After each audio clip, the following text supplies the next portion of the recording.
patología gastrointestinal. Ya, como que ya he hecho clase con la doctora Raquel, la parte de patología esofágica y gástrica. Y el próximo jueves hacemos lo que es patología intestinal. Ya por lo que ya han leído y repasado, la patología puede ser o inflamatoria o neoplástica.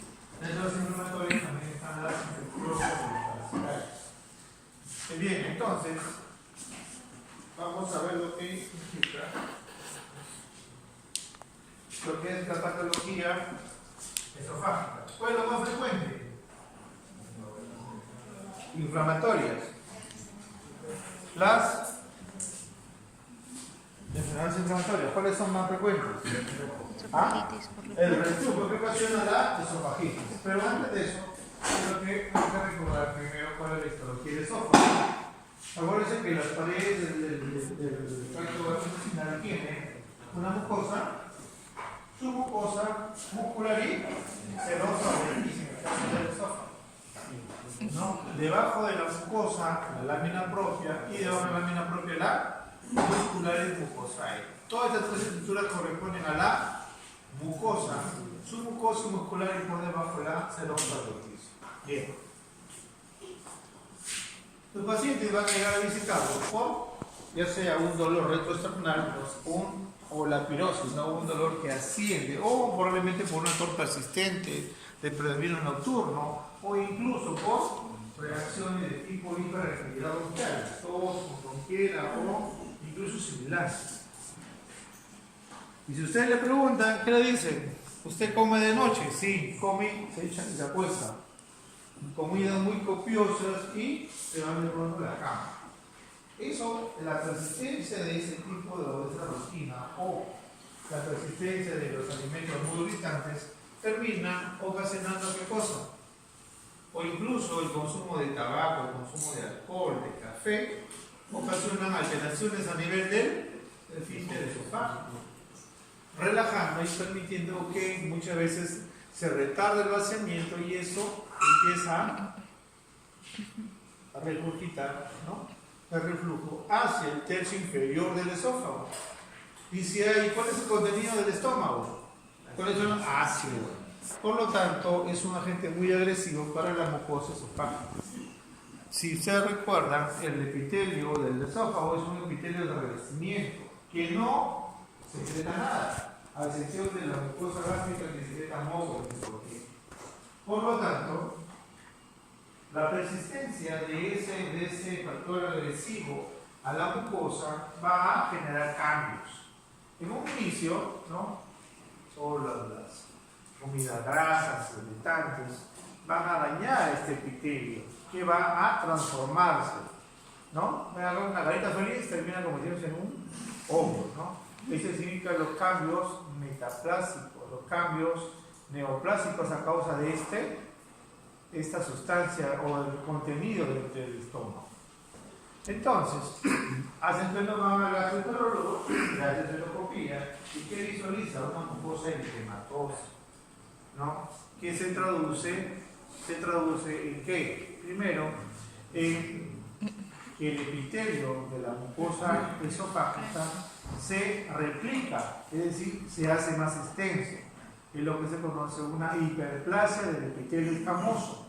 Asimismo, las papilas dérmicas se elongan, se hacen más altas, incluso hasta más allá de la mitad del epitelio esofágico, y aparece un gran infiltrado inflamatorio de tipo linfocitario e incluso de tipo polimorfo nuclear, como vemos acá. Estos se llaman los linfocitos intraepiteliales.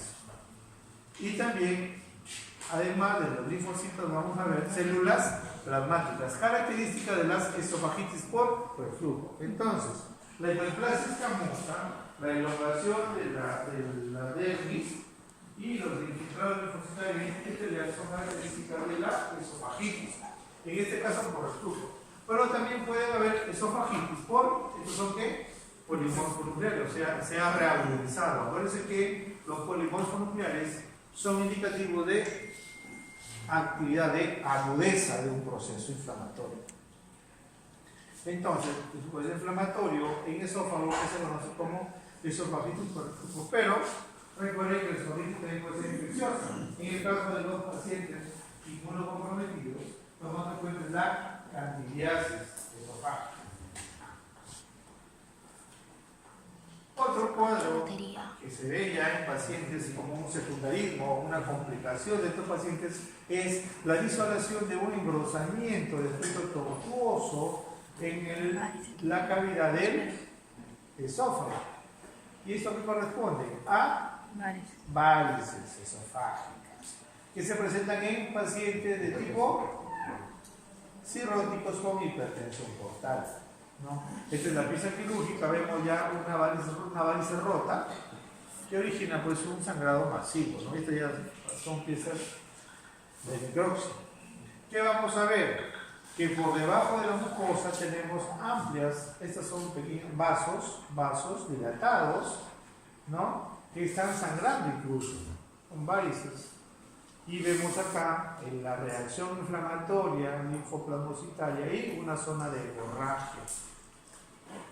Tenemos una gran varices trombosada, ¿no? Un trombo que está en un vaso dilatado. Y vemos aquí el epitelio escamoso que está por encima de esa valla, que va a estar una porción de ese vaso que está sangrando, está roto. Este es un trastorno vascular que se conoce como varices hemorrágicas.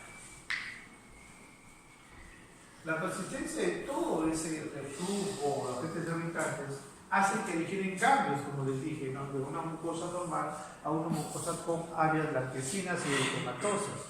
¿Esto qué significa? Que ese epitelio ante la agresión persistente ha cambiado, y los cambios iniciales, que son benignos en un inicio, se conocen como cambio de tipo metaplásico, ¿no? El epitelio, el cambio de un epitelio o el cambio de un tejido maduro por otro tejido maduro, y que endoscópicamente se ven como áreas blanquecinas, que significa que este epitelio cambió. Endoscópicamente vemos áreas eritematosas con áreas blanquecinas que se traduce en la presencia del epitelio de la unión gastroesofágica o esófago-gástrica, donde el epitelio escamoso cambia a un epitelio cilíndrico a nivel de ¿dónde? A nivel de la unión esófago-gástrica. O sea, esta es la mucosa cardial o subcardial. ¿Y qué vemos? ¿Cuál sería el epitelio del cardio o el epitelio subcardial? ¿Qué tipo de epitelio? Cilíndrico, estamos en el estómago. Pero ¿qué vemos acá? Un epitelio con células caliciformes. Y el epitelio cilíndrico con células caliciformes nos encontramos ¿dónde? En intestino. Entonces estamos ante una mucosa subcardial con cambios de tipo metaplásicos y una de tipo intestinal. ¿Por qué? Porque está siendo agredido por los factores irritantes del reflujo gástrico y ha llevado también al acúmulo de células inflamatorias de una cantidad moderada a severa. Entonces vemos acá el epitelio esofágico plano, estratificado o no caracterizado, la zona de transición, ven acá, donde este epitelio que debe ser cilíndrico ya no es cilíndrico de tipo gástrico, sino de tipo intestinal, porque presenta células caliciformes. Toda esta zona de metaplasia intestinal hace el diagnóstico de lo que se conoce como esófago de Barrett. Igual acá, epitelio escamoso y una amplia zona de tejido metaplásico intestinal. Muchas veces puede verse así de muy marcada o solamente estructuras incipientes. Basta que haya una glandulita con cambios metaplásicos para ya pensar en el diagnóstico de un diagnóstico patológico de esófago de Barrett. ¿Por qué es importante esto? Porque si ustedes recuerdan la secuencia de transformación de las células, va la célula metaplasia, displasia y neoplasia. ¿Qué es lo que ocurre cuando en este caso?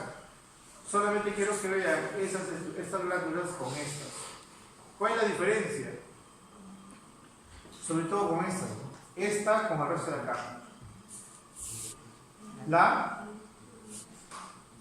Ya. ¿Por qué? ¿Por qué le damos hiperplasia? ¿Ah? Hay mayor número de glándulas, ¿ya? ¿Qué más? Hipercromasia. Esto o con estas. ¿Qué ven? Acá, por ejemplo, ven que los núcleos son basales, son menos claros que estos, o perdón, más claros que estos son más oscuros. Sí es cierto, están apretados, hay un poco de hiperplasia, sí, pero si nos vamos ya a ver mayor aumento, vamos a ver primero la presencia de estas células caliciformes que le dan la característica de la metaplasia intestinal, pero van a haber cambios en los núcleos. Estos cambios ya se llaman cambios displásicos. Acá. ¿Ven acá? Esto, por ejemplo, esto es una célula gástrica normal, ¿no? Su citoplasma, su núcleo basal, y aquí vemos una célula con su célula caliciforme, una célula de tipo intestinal con su moco, moco de una célula caliciforme. Si ven ustedes, todos son cilíndricas y es un núcleo de predominio basal. ¿Qué notan acá? En este lado, núcleos de diferentes formas y tamaños, incluso a diferentes niveles. Ya no están en posición basal, sino están a diferentes alturas. Esto es lo que se denominan cambios displásicos. Cambios en la forma del núcleo, cambios en la ubicación, eso se llama, si encontramos núcleos a diferentes alturas, se denomina pseudoestratificación. ¿Y a qué se debe esto? Porque hay células inflamatorias que están irritando, ocasionando estos cambios. Si se controla todo este proceso inflamatorio, probablemente estas células vuelvan a ser como esta. Pero si esto persiste, ya genera cambios displásicos de mayor grado. Esta es una displasia leve, esta es una displasia moderada y esta es una displasia ya severa. Entonces, estos cambios que se originan por ese proceso inflamatorio hacen que los cambios metaplásicos de un esófago de Barrett terminen en una neoplasia conocida como adenocarcinoma, ¿no? Como en este caso, miren, ese epitelio ya no se parece en nada ni al esofágico, ni al gástrico, ni al metaplásico, como este. Ya estos son glándulas displásicas. Y ya la distribución irregular, anormal de las glándulas, ya nos habla de una posible neoplasia en desarrollo. Entonces, esto es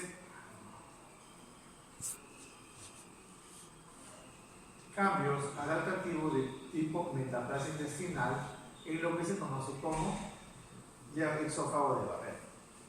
Pero en ese esófago de Barrett, si persisten los agentes agresivos, las glándulas que eran displásicas empiezan a crecer hacia la submucosa, ¿no?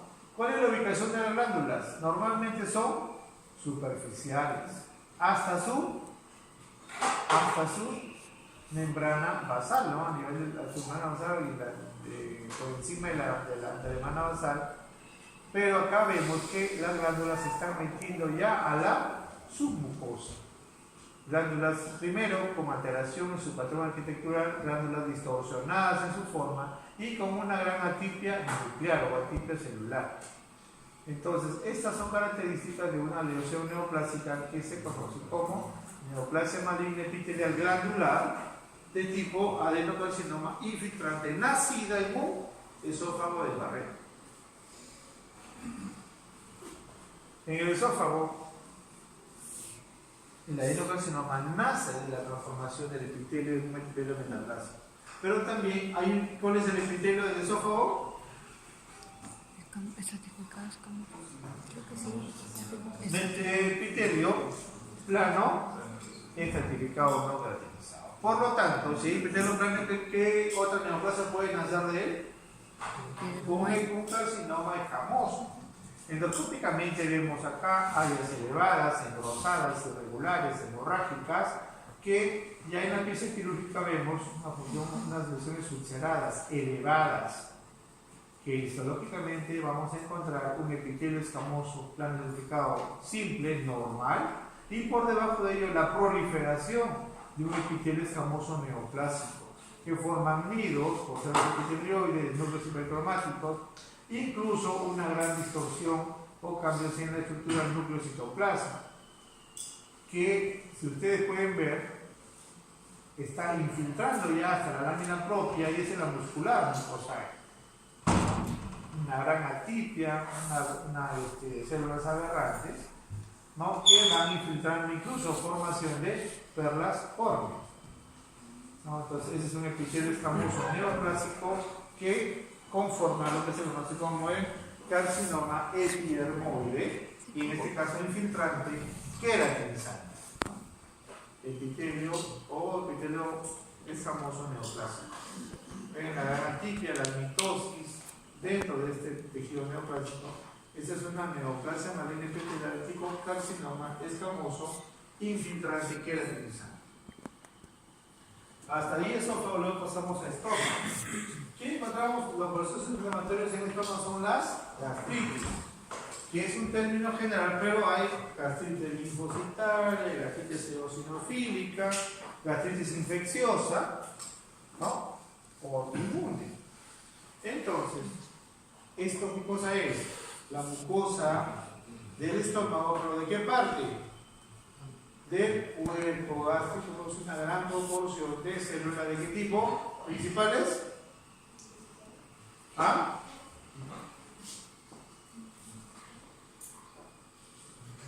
¿Qué células son estas?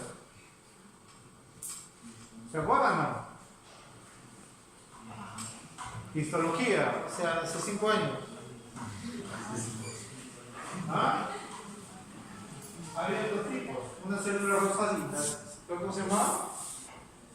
Las parietales, productoras de ácido clorhídrico, y las células principales, unas moraditas. ¿Qué producían? La pepsina. ¿Ah? Pepsina. Les producían moco, agua, ¿qué más? La gastrina. Vemos acá entonces que las fobiolas gástricas eran largas y repletas de una gran cantidad de células parietales. Entonces esto es la mucosa gástrica de cuerpo gástrico. Pero ¿qué vemos de diferencia? Que hay un gran infiltrado linfocitario entre las células y sobre todo en la lámina propia. Este infiltrado linfocitario en la lámina propia es una gastritis y dependiendo de la presencia y la cantidad de linfocitos es una leve moderada severa. Aquí mucho más. Incluso puede haber hasta la presencia de polimorfos nucleares en esta mucosa y la presencia, como le dije, de polimorfos nucleares nos indica actividad, agudeza, ¿no? Entonces, dependiendo de la lesión que pueda haber, va a hacer la aparición o va a determinar la presencia de estos polimorfos nucleares. Incluso puede llegar hasta erosionar la mucosa y convertirse en una gastritis erosiva, o incluso puede hasta sangrar, ¿no? Vemos acá entonces la mucosa, la fobiola gástrica sin gran infiltrado inflamatorio en lámina propia. Incluso puede llegar a desarrollar estructuras linfoides, que se conocen como los folículos linfoides, que también ayudan a denominar esta patología, pero muchas veces, o lo más frecuente que origina la formación de esta inflamación crónica y los folículos linfoides es la presencia de Helicobacter pylori. Incluso si sobre esta infección de Helicobacter se generan otros factores agresivos, empiezan a erosionar el epitelio y a ocasionar hemorragias de la lámina propia y la presencia de polimorfos nucleares. Esto significa una actividad muy severa ya, llegando a la erosión.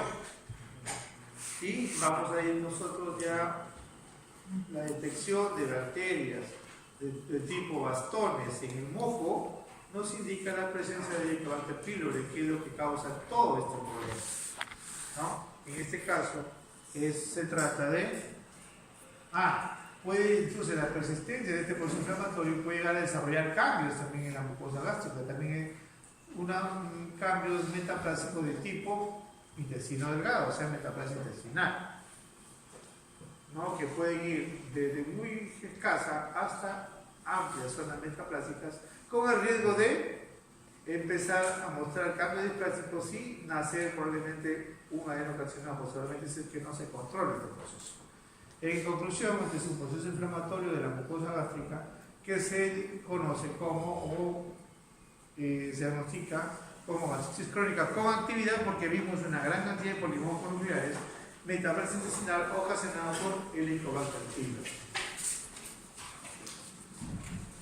La persistencia de estos agentes puede ocasionar daños en la mucosa hasta lesionarla, ¿no? Y producir lo que se conoce como las lesiones ulceradas, de bordes elevados y un fondo necrótico con tejido de granulación, que le encontramos en un corte histológico. Vamos a ver superficialmente la necrosis, la inflamación crónica y aguda, el tejido de granulación y la fibrosis en el fondo de esta lesión ulcerada.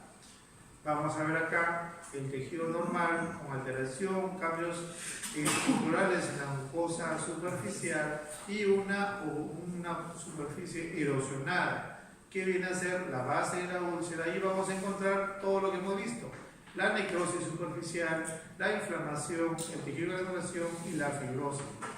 Si los daños persisten, esto puede llegar incluso hasta llegar a la serosa, ocasionando ¿qué cosa? La ruptura o perforación de la úlcera, que termina en una hemorragia digestiva masiva. Incluso vemos acá que la úlcera, o sea, el jugo gástrico, todo eso daña la mucosa, sigue erosionando, incluso próximo a un vaso, ha ocasionado la ruptura de un vaso y esto sangra. Cuando son vasos pequeños, ese sangrado es lento, ¿no? Y va aumentando, y es lo que muchas veces nos da positividad al examen que se hace para el diagnóstico de patología gastrointestinal o básicamente, ¿cómo se llama?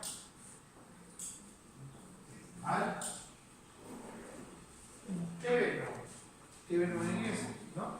Entonces, aquel paciente con úlcera, ¿cómo termina?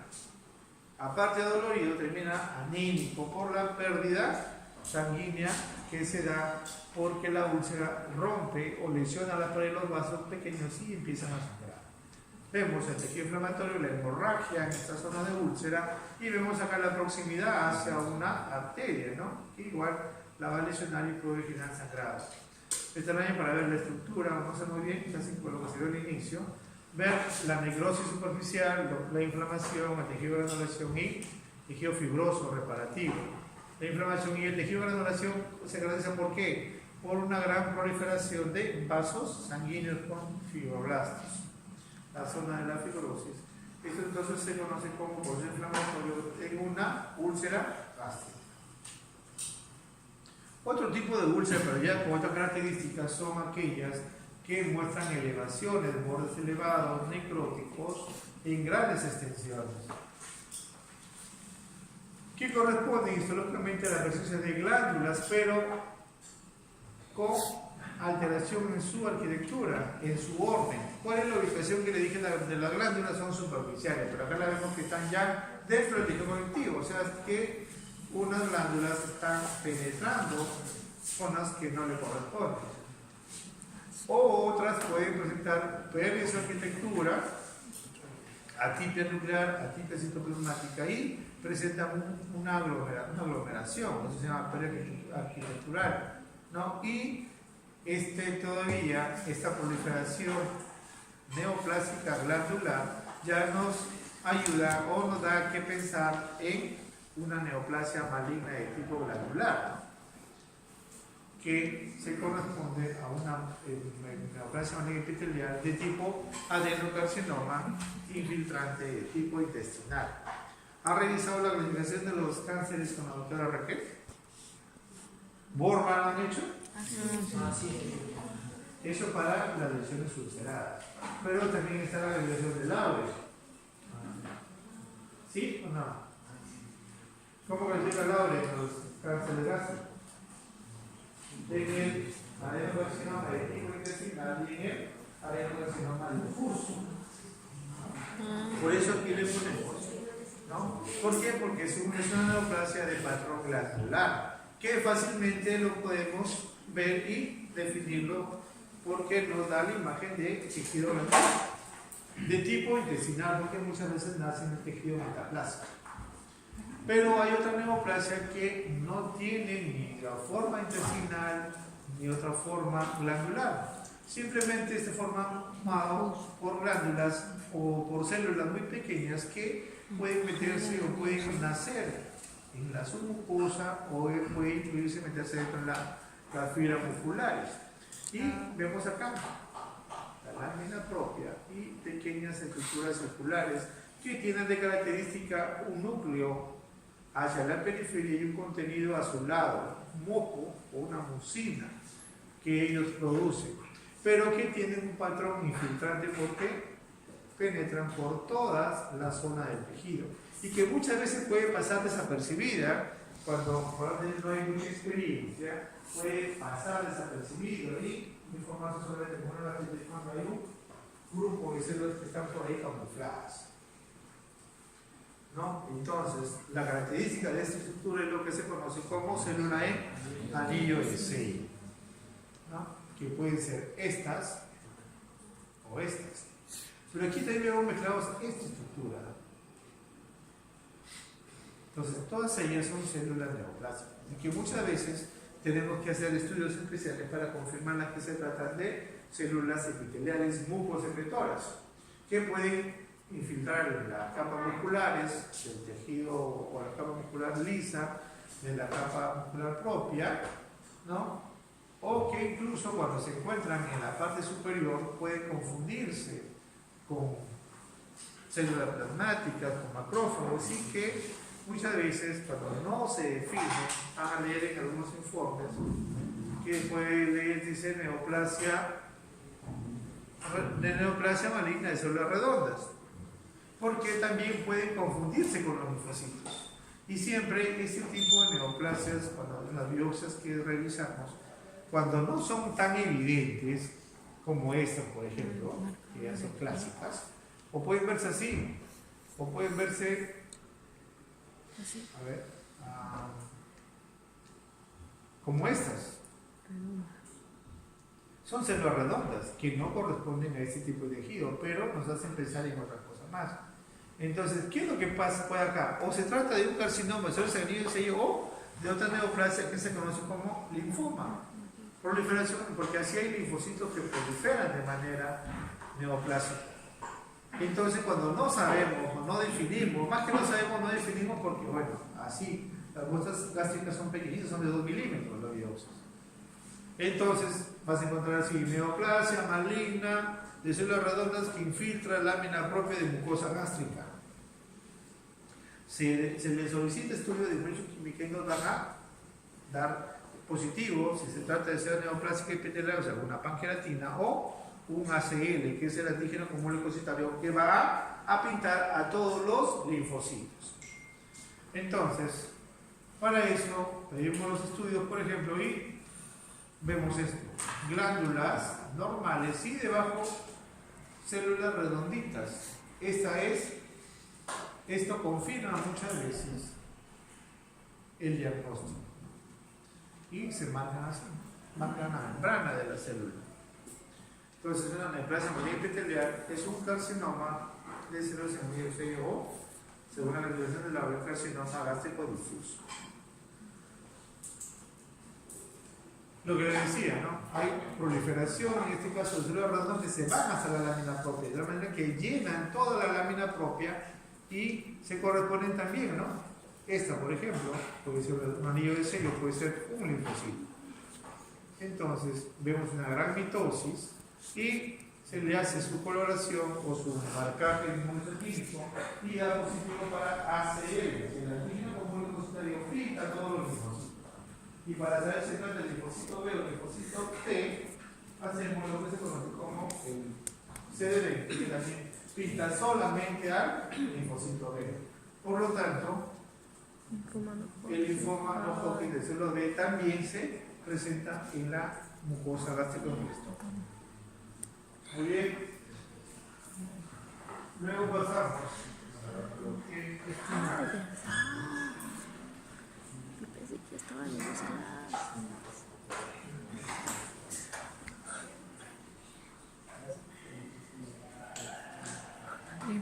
comida. Sí, pues sí, será. Y puede presentar varios cuadros. La más común, que vienen sus infecciones intestinales, ¿no? Muchas veces por contaminación alimentaria. O pueden generar cuadros muy exorbitantes, ¿no? Como la distensión abdominal en adultos o en niños. Si vemos esto en un recién nacido, tenemos que pensar que probablemente hay una obstrucción ahí. Pero ¿cuál es la causa más común de una distensión abdominal en un recién nacido?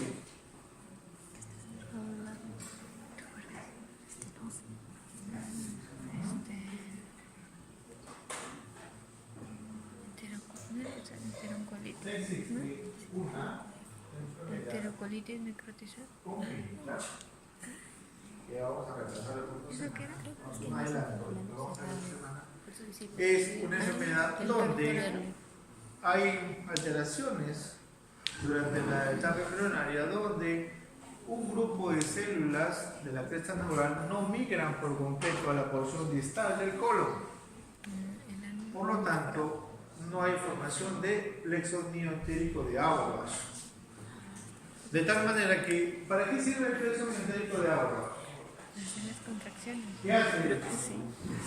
Ah, Hace estos. la epistaxis, ¿no? Entonces, si hay una porción del colon donde no hay células ganglionarias, por lo tanto, esa porción del colon no se va a dilatar, no se va a mover, entonces va a estar en una contracción persistente, la zona que no tiene esas células ganglionarias. Mientras que la porción del intestino que sí las tiene se va a dilatar. ¿Y cómo se llama eso? La dilatación del intestino, por eso el megacolon. El megacolon congénito. Esto es para revisar entonces, acuérdense que toda la mucosa gastrointestinal tiene su mucosa, su capa muscular y entre ellos a los plexos mioentéricos de Auerbach. Así acuérdense que están los de Meissner en la submucosa. ¿Qué vamos a encontrar en este colon sin plexo de Auerbach? Solamente una hiperplasia. ¿Qué son estas? Son filetes nerviosos. Hay una hiperplasia de fibras nerviosas, ¿no? Sin células ganglionarias. Y muchas veces se confirman también que producen los nervios o que contienen acetilcolina. Entonces se les marca como acetilcolinasa, ¿no? Y va a marcar a todas las fibras nerviosas. Si no vamos a encontrar fibra o células ganglionarias. Entonces, esta es una enfermedad congénita conocida como enfermedad de Hirschsprung. Otra formación congénita son aquellas formaciones saculares, pero que se encuentran principalmente a nivel del tercio distal, ya del ciclo delgado, a nivel del lirio. Estas formaciones saculares pueden estar toda la vida o en cualquier momento puede obstruirse o puede inflamarse, necrosar o ocasionar un problema quirúrgico, un estadoma quirúrgico. ¿Qué vamos a encontrar en estas formaciones saculares?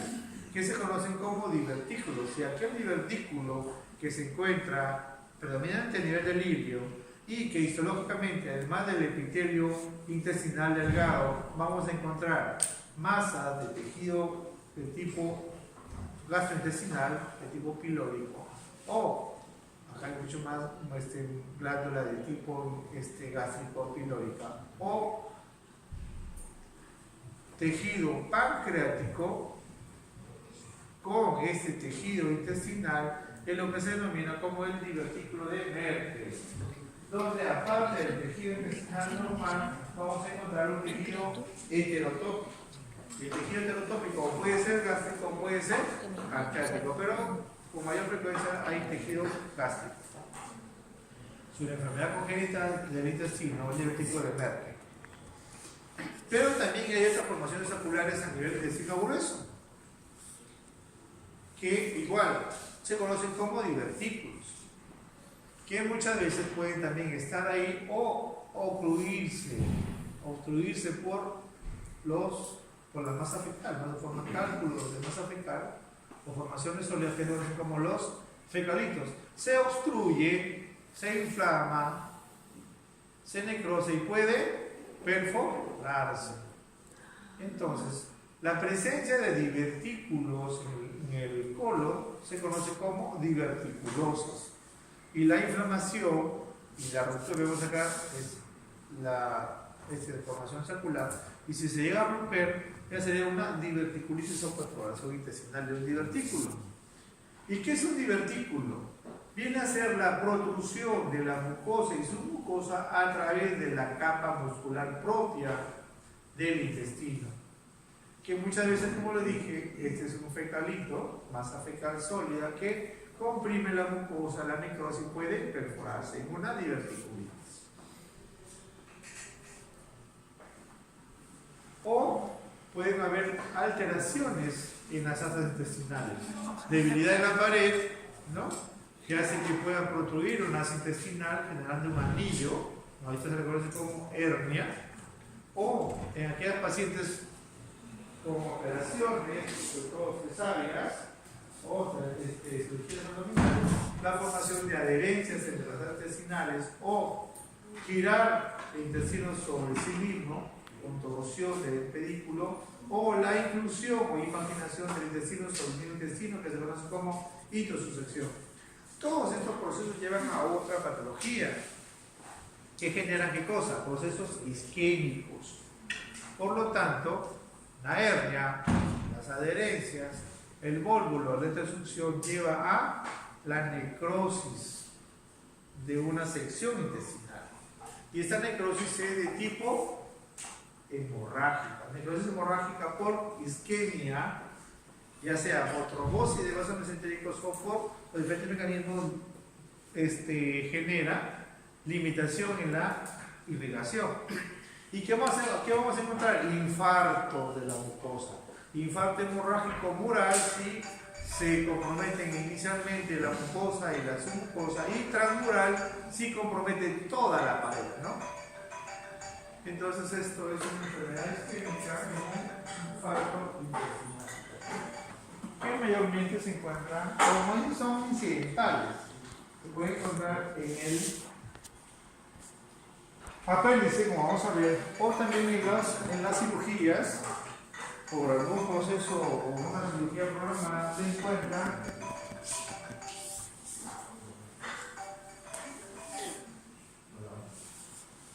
estos parásitos que se llaman los Ascaris, ¿no? O en pacientes inmunocomprometidos a nivel del duodeno, del unoilio, a lo que se conoce como la estronquiloides cercolares. Entonces, una estronquiloidiasis. O también pueden haber procesos inflamatorios ya de tipo inmunológico dentro de un grupo de patologías que se conoce como enfermedad inflamatoria intestinal. Y dentro de este grupo de patologías hay dos entidades. Una que ocasiona lesiones inflamatorias salteadas, ¿no?, a diferente nivel, y otra que origina lesiones inflamatorias continuas, ¿no? La que genera inflamaciones salteadas es lo que se conoce como la enfermedad de Crohn, y la que genera lesiones continuas es la colitis ulcerativa. Vemos acá mucosa normal, una zona irritada, una zona inflamada, una zona normal. Igual acá. Histológicamente vamos a ver entonces, además de esas formaciones de mucosa normal, áreas de úlcera y fisuras en la mucosa intestinal. Entonces, esas fisuras, esas úlceras son con áreas salteadas de mucosa normal, ¿no?, áreas necróticas y formación de estructuras de granulomas de tipo no caseiformes, son las características de la enfermedad de Crohn, ¿no? El inflamatorio crónico y agudo, formación de granuloma, incluso pues, en la etapa aguda pueden acumularse polimorfos nucleares en la luz de la glándula, que se conoce como criptitis. Incluso puede repararse y generar una atrofia de la mucosa colónica, ¿no? En este caso estamos en este cuadro. En la enfermedad de Crohn, donde puede incluso comprometer desde el esófago hasta el ano, pero a diferentes alturas. A diferencia de la enfermedad inflamatoria intestinal o la colitis ulcerativa o ulcerada, que compromete predominantemente al colon. Esta es la otra, esto es ya áreas úlceras continuas, ¿no? Que comprometen una amplia sección de la mucosa, puede ser del colon ascendente, descendente, transverso, ¿no? Y donde vamos a encontrar primero que la formación de úlceras lleva a un proceso reparativo que repara la mucosa, pero ya hay una distorsión de las glándulas, ¿no? Ya pierden ese patrón ordenado superficial y hay distorsión glandular, incluso hasta arborización de las glándulas reparadas, ¿no? Con un gran infiltrado inflamatorio crónico y agudo, con erosiones superficiales, incluso con los abscesos crípticos o criptitis, ¿no? En este caso, es la erosión del epitelio con un gran infiltrado inflamatorio que es un microabsceso en la luz de la mucosa intestinal. Y esto es característico de lo que es la colitis ulcerativa, ¿no? Y vamos a revisar entre factores de tipo inmunológicos en este caso. Tanto en el estómago como en el intestino, el epitelio es el mismo. ¿La mucosa es la misma? No, ¿cierto? ¿Sí? Cambia. ¿Cada qué tiempo? Rodas. Histología, hace 5 años. ¿Ah? ¿Te acuerdas? No?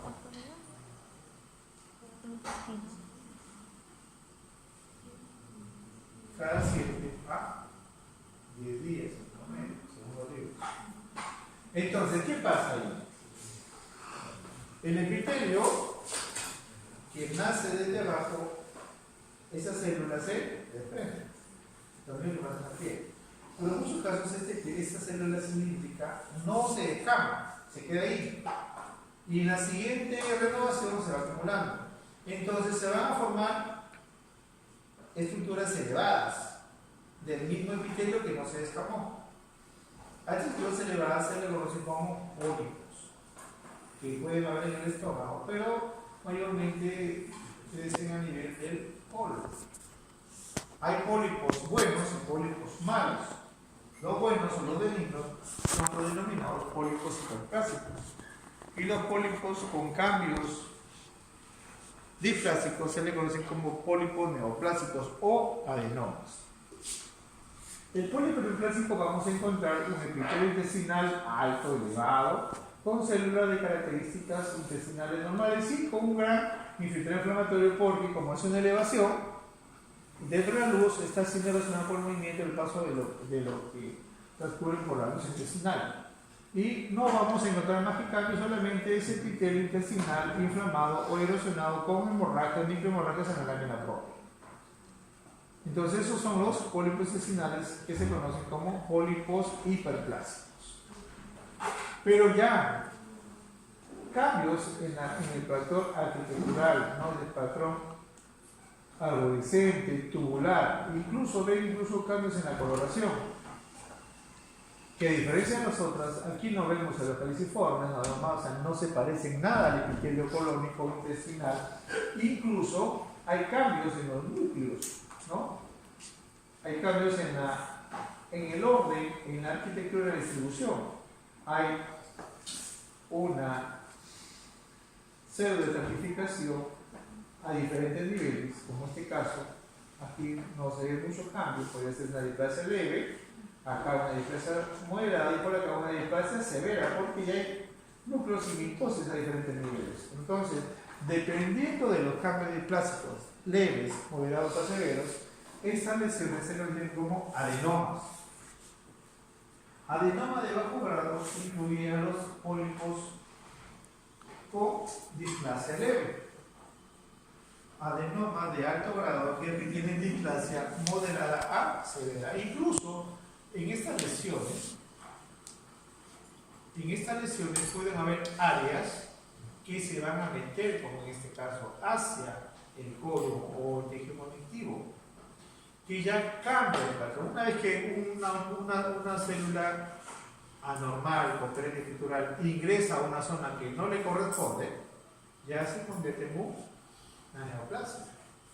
Entonces, muchas veces dentro de estos adenomas, que muchas veces se les conoce como en términos general de lesiones de preneoplásicas, puede haber un foco de un cambio neoplásico, un adenocarcinoma, como ocurre en esto, ¿no? Ven aquí todo va hacia la superficie, pero por acá ya están plegadas dentro del estroma de esta lesión, que ya cambia de denominación a un adenocarcinoma de colon, ¿no? O sea, es un adenocarcinoma nacido de un adenoma de alto grado. Y a nivel intestinal también se presentan unas neoplasias que cambian, que macroscópicamente se le conoce como tejido o neoplasia en aspecto carne de pescado, ¿no? Pues el filete bonito, ¿no? No. ¿Cuál es el bonito? No. ¿Sí? ¿O cuál es el toyo mejor? ¿Sí? Así se ve, así es el toyo, ¿cierto? ¿Cómo lo ves? Puede tener la carne de CLB, le llaman como el aspecto de carne de pescado. Y este es característico de una lesión donde vamos a encontrar una gran proliferación de células, pero ¿qué? De tipo linfocitario. ¿Se acuerdan qué es esta estructura? ¿Cómo se llama? Esta es. ¿Ah? ¿Cómo se llama?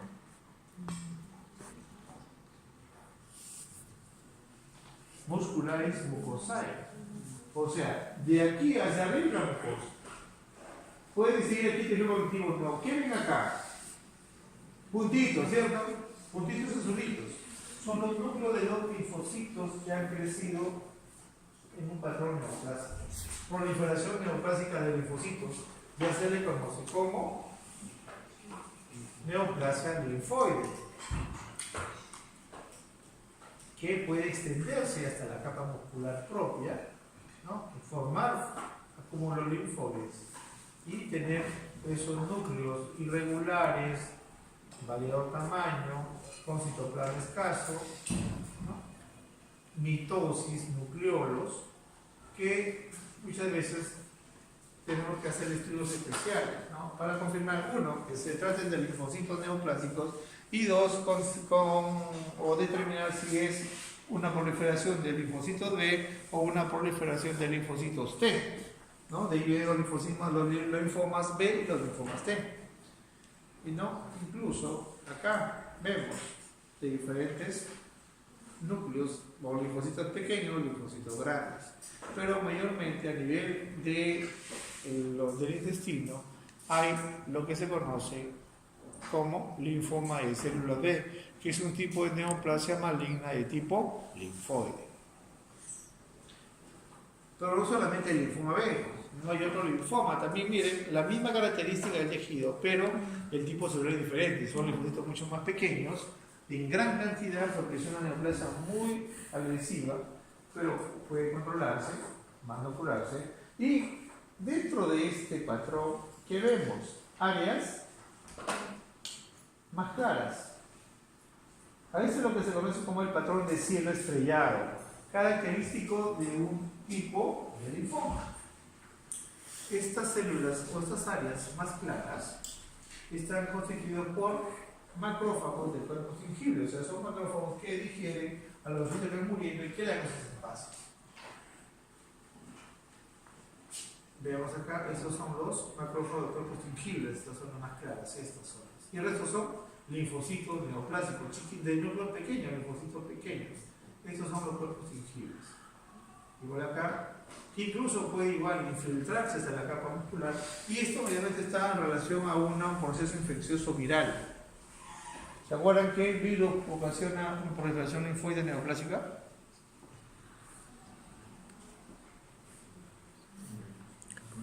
El Epstein-Barr, que es relacionado junto con un linfoma que se le conoce como el linfoma de Burkitt. ¿no? Y el clásico patrón de cielo estrellado. Una patología muy común es la necrosis de una estructura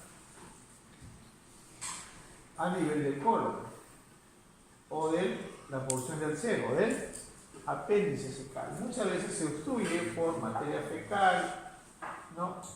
Que incluso a ocasionar necrosis de la mucosa o inicialmente un proceso inflamatorio, o sea, una apendicitis congestiva, luego pasa a bastallones de apendicitis supurada y luego a la necrosada y cuando eso se avanza hasta una peritonía, ¿no? Y se acuerdan de su primera patología 1, hay necrosis de tipo en el apéndice, ¿se acuerdan? De tipo lipoefactiva, ¿no? Se destruye toda la mucosa, ¿no? Con presencia de polimorfos nucleares, necrosis o detritos celulares, detritos de células del tejido muscular, de la mucosa. Incluso este infiltrado inflamatorio puede salirse hasta la capa muscular y la serosa, el tejido adiposo, que genera incluso, ¿no? Entonces ya el avance del proceso inflamatorio ya necrosa la pared, sale a la serosa y origina una cosa como se conoce la periapendicitis y posteriormente la peritonitis, ¿no? Enfermedad inflamatoria intestinal, apendicitis aguda, supurada y necrosada. Pero también hemos encontrado unas pequeñas estructuras en la luz, también causantes de procesos inflamatorios, y estas estructuras son los ascaris. Estos son cortes transversales de cantidad de ascaris en la luz del apéndice, que originan un proceso inflamatorio que tiene una apendicitis, ¿no? O también huevo de la vesícula nana también, ¿no? En el intestino, como está revestido tanto el intestino delgado como el grueso por un epitelio cilíndrico, las lesiones van a ser adenocarcinomas. A nivel de ¿qué diferencia entre este y esto? Este es intestino delgado, este es intestino grueso. ¿Qué es? ¿Dónde está la lesión? Acá. ¿Y qué zona del duodeno creen que es esto? Se corresponde a eso. ¿Ah? ¿Y hay qué estructura hay en la primera porción? Una zona. Ampolla de Vater.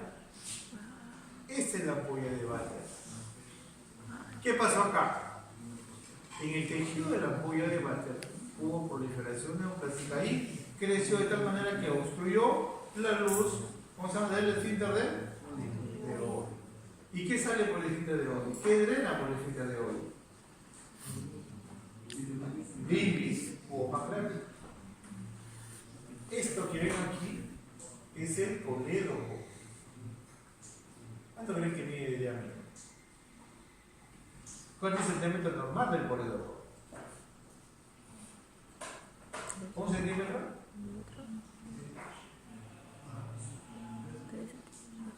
Tengo casi el dedo.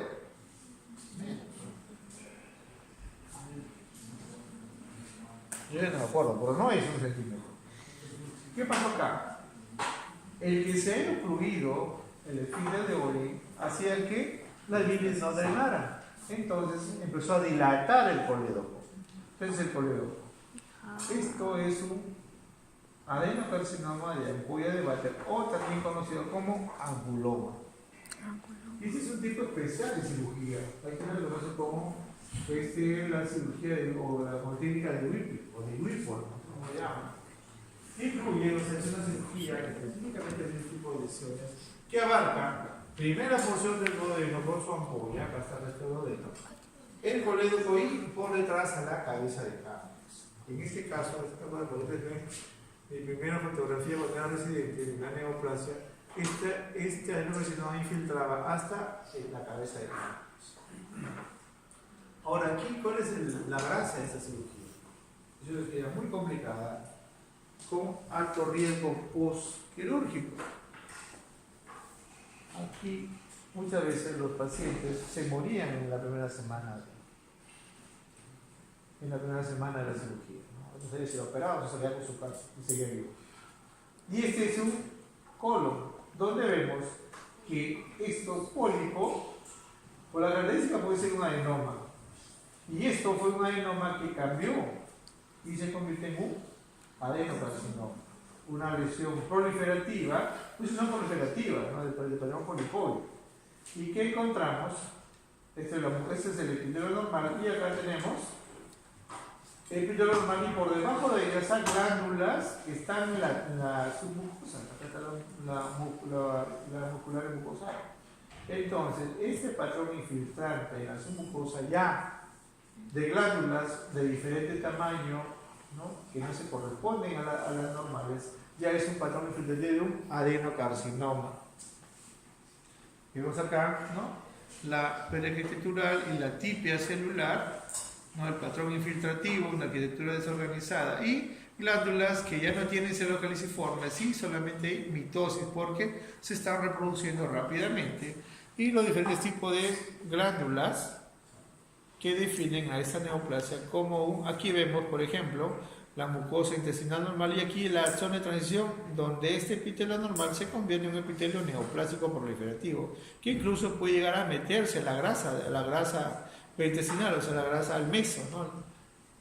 Al meso del intestino, que cuando se mete la grasa, esto significa que ya se salió hasta la serosa, ¿no? Entonces ese es un adenocarcinoma medianamente diferenciado infiltrante de colon. Muy bien, eso es todo.